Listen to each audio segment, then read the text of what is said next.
वाली बहू। शादी के पहले से ही विभा को कपड़े धोने का बड़ा शौक था। कभी नल के नीचे तो कभी तालाब के पास। अरे मेरी नीली वाली लुंगी नहीं दिख रही है। विभा की अम्मा, कहाँ रखी है लुंगी? अरे वो तो विभा ने परसों ही धोकर रखी थी आपकी अलमारी में, देखो वहीं होगी। वो ना मैंने आज धो दी, मुझे लगा कि गंदी हो गई होगी। अरे कैसे गंदी हो गई थी? उसे तो मैंने पहना भी नहीं। हे भगवान, इस लड़की के कपड़े धोने की आदत से परेशान हो गया हूँ मैं।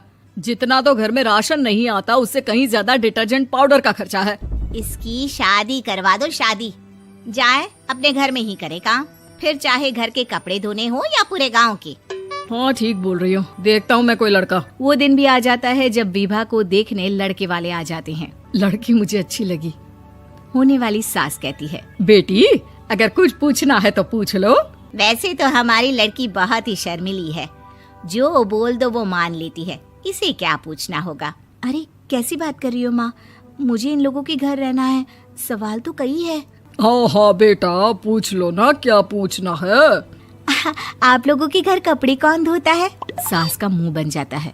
देखो, अगर तुम ये कहना चाहती हो कि तुम्हें कपड़े धोने नहीं आते तो सुन लो, कपड़े मैं ही धोती हूँ, लेकिन तुम्हारे आ जाने के बाद मैं रुमाल तक नहीं धोऊंगी। अरे चुप रहना भाग्यवान, बहू बेचारी घर आई नहीं, उसे डराना शुरू कर दिया। वो क्या है ना बिटिया, अभी तक तो ये कल्लू की माँ ही धोती थी, लेकिन अब तुम्हारे पापा तो दहेज में वॉशिंग मशीन देंगे ही। तभी विभा की माँ बोल पड़ती है, सवाल भी पूछा तो क्या। वैसे भाई साहब, मशीन की तो फिर भी कपड़े धोने की कैपेसिटी होती है। मतलब जो बिटिया दे रहे हैं ना विभा, इसे कपड़े धोने का बहुत शौक है। ये आप लोगों के क्या, आस पड़ोस गांव मोहल्ले सबके कपड़े धो दे और उफ तक ना करे। बाहर देखा नहीं आपने कितने कपड़े सूख रहे हैं?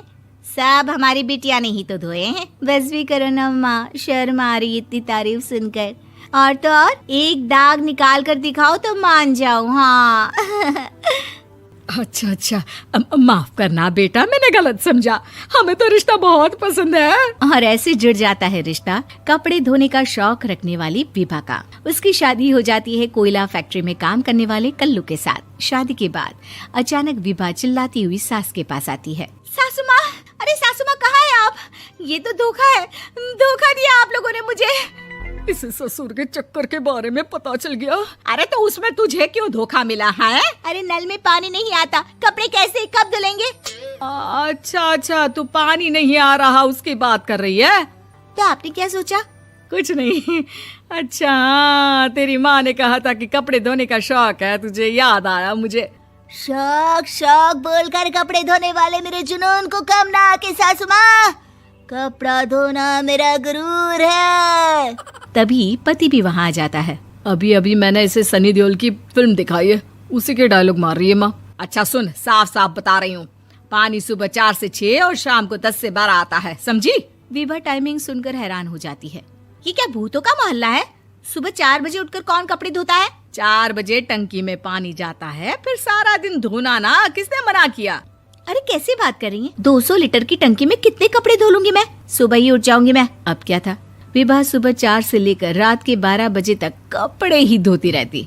एक रोज सास पड़ोस से निकलकर कहीं जा रही होती है कि साथ वाली कहती है, हाँ कल्लू की माँ, जरा ये बताओ कि 2 साड़ी है, 2 ब्लाउज और एक पेटीकोट और एक नाड़े वाला लंबा कच्छा। हाँ तो? अरे तो क्या, कितना लोगी धुलाई ये बताओ। धोबन दिख रहे हैं हम क्या? हमारे पति सरकारी नौकरी से अभी अभी रिटायर हुए हैं और बेटा सुपरवाइजर है कोयला फैक्ट्री में। धोबन समझ रखा है हमें? हाय रे कल्लू की अम्मा, माफ कर दो, वो तो मोहल्ले में यही सब बता रहे थे कि तुमने बहू को कपड़ा धुलवाने के काम में लगा दिया है। सास को पड़ोसन की बात सुनकर गुस्सा आ जाता है। वो घर पहुंचती है जहां घर के बाहर ही इतने सारे कपड़े सूख रहे होते हैं जितने कि किसी धोबन के घर पर। अरे ओ कल्लू की दुल्हन, बाहर निकल। माँ जी यहीं आ जाओ, बाथरूम में चादर धो रहे हैं हम। अरे अभी हम धोते हैं, तुमको बाहर निकलो। ये आस पड़ोस वाले बोल रहे हैं कि हम बहू से कपड़े धुलवा कर उसे कपड़ा धोने वाली बना दिए हैं। अरे छोड़ो ना माँ जी, किन लोगों की बातों में आती हो? आस पास के लोगों का तो काम ही होता है कि वो किसी तरह सास बहू को लड़ा दे। बहू सारे घर के कपड़े धोती है, ये क्या कम है? बोलिए। सास को भी लग जाता है कि वो बहू का ये सनकीपन नहीं छुड़वा सकती, इससे अच्छा है कि खुद ही चुप हो जाए।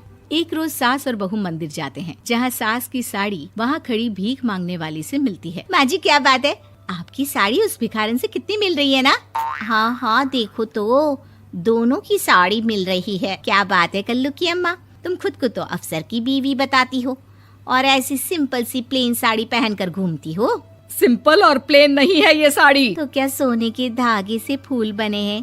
कुछ भी सासू माँ, कुछ भी। हाँ बने थे इस साड़ी में सोने के धागे से फूल। मेरे पति लेकर आए थे मद्रास से स्पेशली मेरे लिए 10,000 की। ताहे भाई साहब इस भिखारन के लिए भी सेम टू सेम साड़ी लेकर आए होंगे 10,000 की। सास उस वक्त तो कुछ नहीं कहती, लेकिन बहू के साथ घर आती है और अलमारी से एल्बम निकाल कर लाती है। ये साड़ी देख रही है, ये वही साड़ी है जिसे मैंने अभी पहना था। इस साड़ी में ये जो चमकदार फूल दिख रहे हैं ना, ये सोने के धागों से काढ़े गए हैं। लेकिन तू लोकल वॉशिंग मशीन ब्रश से घिस घिस कर सारे फूलों को निकाल कर साड़ी प्लेन कर दी। मुझे माफ कर दीजिए सासू माँ। और तो और, जब मैंने तुझे तेरी गलती के लिए कुछ नहीं कहा, लेकिन तूने तो सबके सामने मेरा मजाक ही बना दिया। क्यों? बहू को समझ में आ जाता है कि अब से उसका कपड़े धोना बंद।